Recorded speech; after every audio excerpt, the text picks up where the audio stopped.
Hello friends, today आज के topic में मैं थोड़ा मेडिटेशन, इनर वर्क, अवेकनिंग की जर्नी एंड असेंशन प्रोसेस के बारे में थोड़े थोड़े चीज़ें बताने की कोशिश करने वाली हूँ।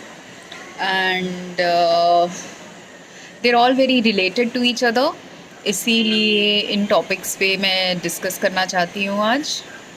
सॉरी अगर बाहर से थोड़ा सा नॉइज़ आ रहा है, बाहर कुछ कंस्ट्रक्शन चल रहे हैं। तो inner work actually this is also spirits guidance only, कि जब हम इनर वर्क कर रहे होते हैं, मेडिटेशन कर रहे होते हैं, हमको अपने अंदर झांक के देखना होता है, हमारे अंदर के चीज़ों को क्लियर करना होता है, एनर्जीज़ को जो स्टक एनर्जीज़ हैं या बहुत सारे सालों का इवन डेकेड्स का जो अंदर क्लेश है किसी चीज़ के बारे में, दुख है किसी चीज़ के बारे में, ट्रॉमा है, या हमने किसी को ट्रॉमा दिया हुआ था और हमने रियलाइज़ नहीं किया था। ये सब चीज़ों के रियलाइजेशन का टाइम होता है when we are meditating and when we are doing inner work. Initially at least for me, जैसे मेरा इनर वर्क का प्रोसेस चालू हुआ, मैं काफ़ी साल बाहर रही हूँ, और जब फैमिली से दूर रही हूँ, तो जब मैं फैमिली से दूर रह रही थी, बहुत सारे फेजेस आए हैं लोनलीनेस के, डिप्रेशन के, अभी भी आते हैं।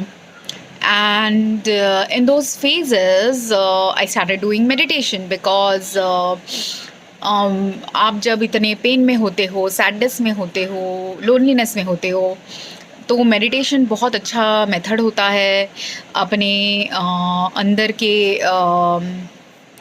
जो इनर वाइब्रेशंस लो हो रहे हैं उसको हाई करने का एक मैकेनिज़्म होता है। जो चीज़ एंग्जाइटी कॉज कर रही है, because when you are lonely you start feeling anxious also about how to create better social connections. So anxiety depression दोनों एक साथ चल सकता है किसी के अंदर। तो उस वक्त भी आपको अगर आप मेडिटेशन कर रहे हैं तो क्या होता है, आप एक मेंटल काम एंड पीस आपके अंदर ला सकते हो।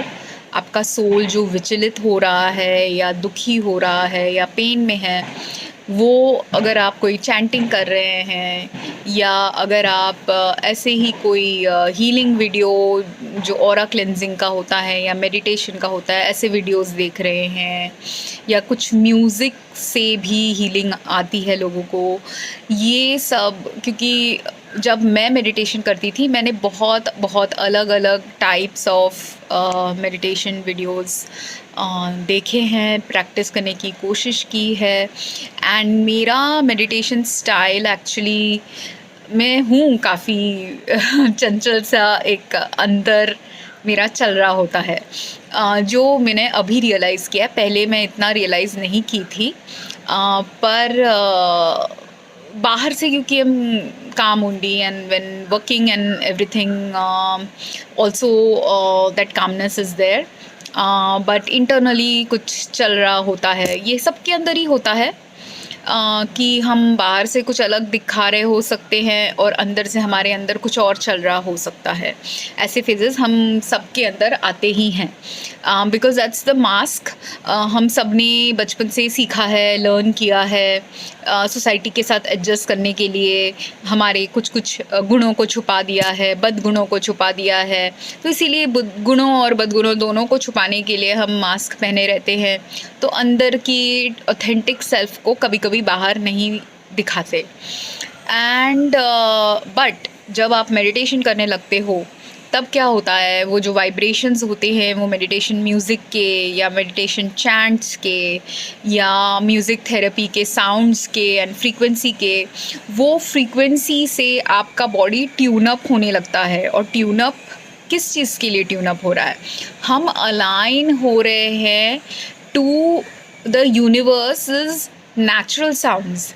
एंड इसीलिए इट्स वेरी इंपॉर्टेंट जब आप मेडिटेशन कर रहे हैं या कोई म्यूज़िक लगा के या चैंट करके, कि वो वाइब्रेशंस एक सही तरीके से हम करें, वो फ्रीक्वेंसी एक सही तरीके की हो। एंड ये सब मेरे जो रियलाइजेशंस हैं और जिस फ्रीक्वेंसीज़ के बारे में जो मैं बताने की कोशिश कर रही हूँ, ये सब रियलाइजेशन बिकॉज मैंने बहुत अलग अलग टाइप ऑफ मेडिटेशन प्रैक्टिसेस के म्यूज़िक सुने हैं एंड प्रोग्राम्स ट्राई किए हैं over may be like almost 15-20 years of my life. इसीलिए मैं इस पे थोड़ा एक्सपर्टीज़ डेवलप कर पाई हूँ, समझने के लिए कि कौन सा मेडिटेशन म्यूज़िक हमको अलाइन कर देता है, हायर वाइब्रेशन की तरफ लेके जाता है, एंड कौन से म्यूज़िक हमको नहीं लेके जा पा रहा है। एंड इसके भी बहुत सारे कारण होते हैं। जैसे मेरे ना 2-3 फेवरेट यूट्यूब में चैनल्स थे और वो चैनल के म्यूज़िक मैं जब सुनती थी मुझे बहुत इनर पीस मिलता था, काम मिलता था। रात को मैं वो सब म्यूज़िक फ़ोन में लगा के कभी कभी सो भी गई हूँ बहुत बार, बिकॉज़ मेरे लिए meditation music usually has been like that कि वो बैकग्राउंड में चलता रहता है म्यूज़िक।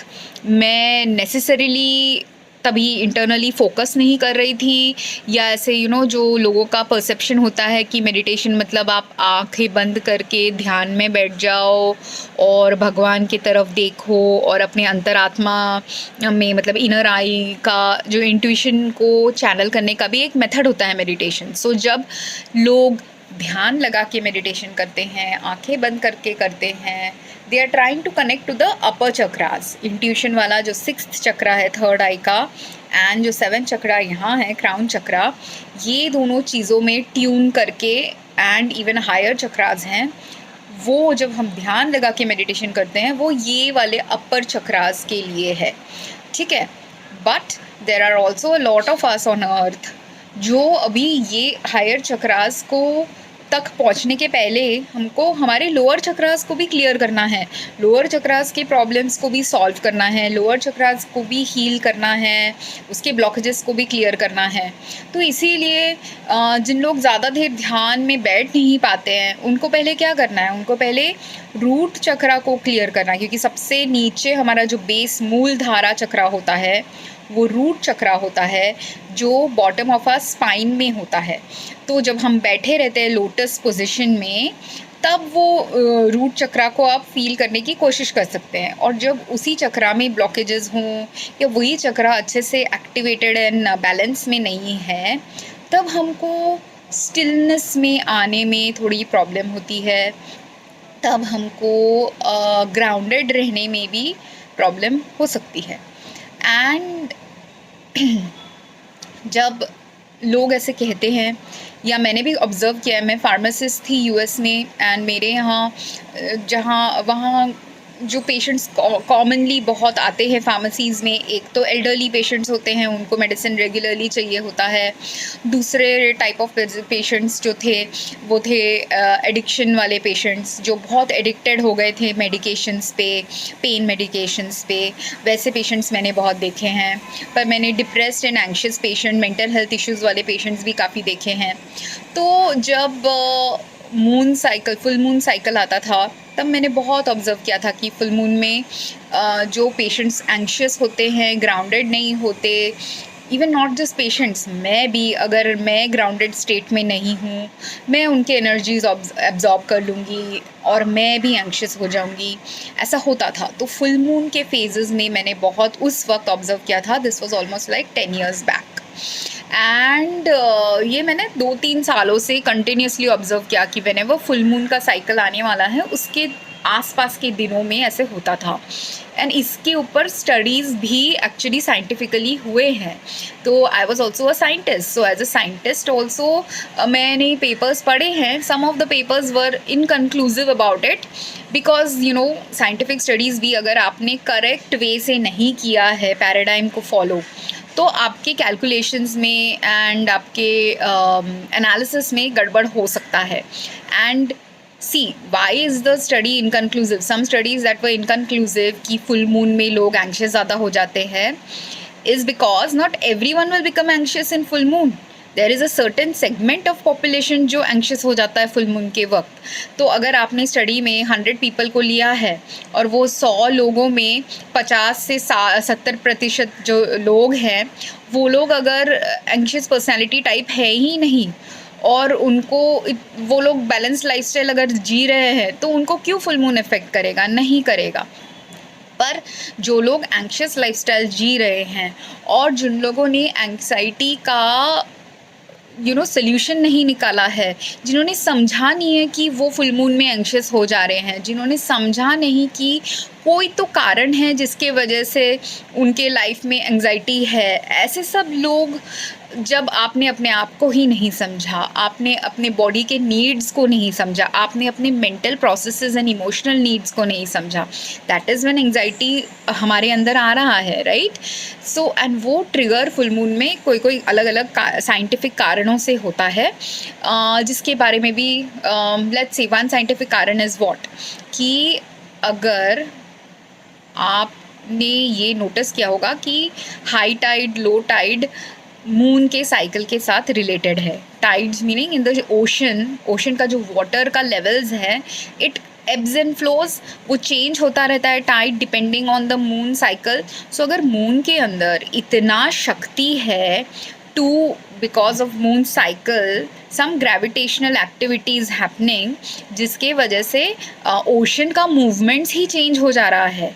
हाँ, और आप अर्थ में around 70 to 80% is water and rest of it is land, right? So 80% of earth's water surface को इम्पैक्ट कर रहा है मून। लाइकवाइज हमारा बॉडी कैसा है? हमारा बॉडी भी अर्थ के जैसा ही मैचिंग है, because it's a earthly body, and इसलिए हमारे अर्थली बॉडी में भी ये देख चुके हैं लोग कि 70 to 80% of our body also is water, rest only is material form, बाकी सब लिक्विड फॉर्म है, सॉलिड फॉर्म ओनली 30% है। सो हमारा बॉडी भी अर्थ के स्ट्रक्चर को ही रिफ्लेक्ट करता है। तो जब अर्थ में ही 70% ऑफ अर्थ का वाटर सरफेस इम्पैक्ट हो जा रहा है मून के साइकिल से, इट इज़ वेरी नेचुरल कि 70% हमारा बॉडी भी इम्पैक्ट हो रहा है मून के वजह से, क्योंकि हमारे बॉडी में भी ब्लड है, ब्लड में भी एक्चुअली सेलाइन कंटेंट है, सिमिलर टू ओशन का सेलाइन content. So because of this reason, moon can impact our body and our thought processes. But उसका भी तोड़ क्या होता है? उसका तोड़ इसीलिए हमारे हिंदू धर्म में ऐसे होते हैं, और मैं इवन तो मैं हिंदू फैमिली में बॉर्न हुई हूँ, ज़्यादा पूजा पाठ हमारे घर में होता नहीं था, बिकॉज मेरे पापा इतना पूजा पाठ करने के सपोर्टिव में नहीं थे।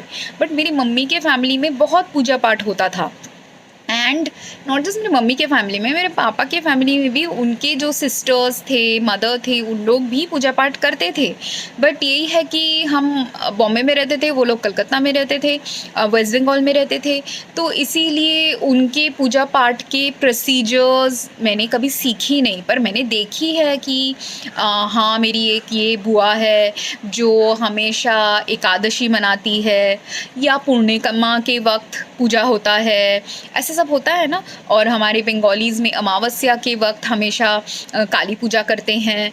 सो ये सब ऑब्ज़र्व किया है। तो ये सब मून साइकिल, इंडियन हिंदू धर्म के सारे फेस्टिवल्स मून साइकिल के बेसिस पे ही है, इसीलिए because moon cycle impacts our life. And देखिए आप, एकादशी का भी एक लॉजिकल रीज़न है, because it's the 11th day and 11th day of the moon cycle, उसके ही 3 दिन बाद फुल मून आएगा। And there have been some studies जिसमें देखा गया है कि एंग्जाइटी का उन्होंने टेस्ट जब कर रहे थे, उन्होंने फुल मून साइकिल के +- 3 डेज़ में भी टेस्ट करके देखने की कोशिश की पेशेंट्स में, कि थोड़ा विंडो उन्होंने अपॉर्चुनिटी बढ़ा दी कि सिर्फ फुल मून में ही लोग एंग्शियस ज़्यादा होंगे, नहीं, फुल मून के आगे के 2-3 दिन और बाद में के 2-3 दिन में भी लोगों को इम्पैक्ट आता है मून का।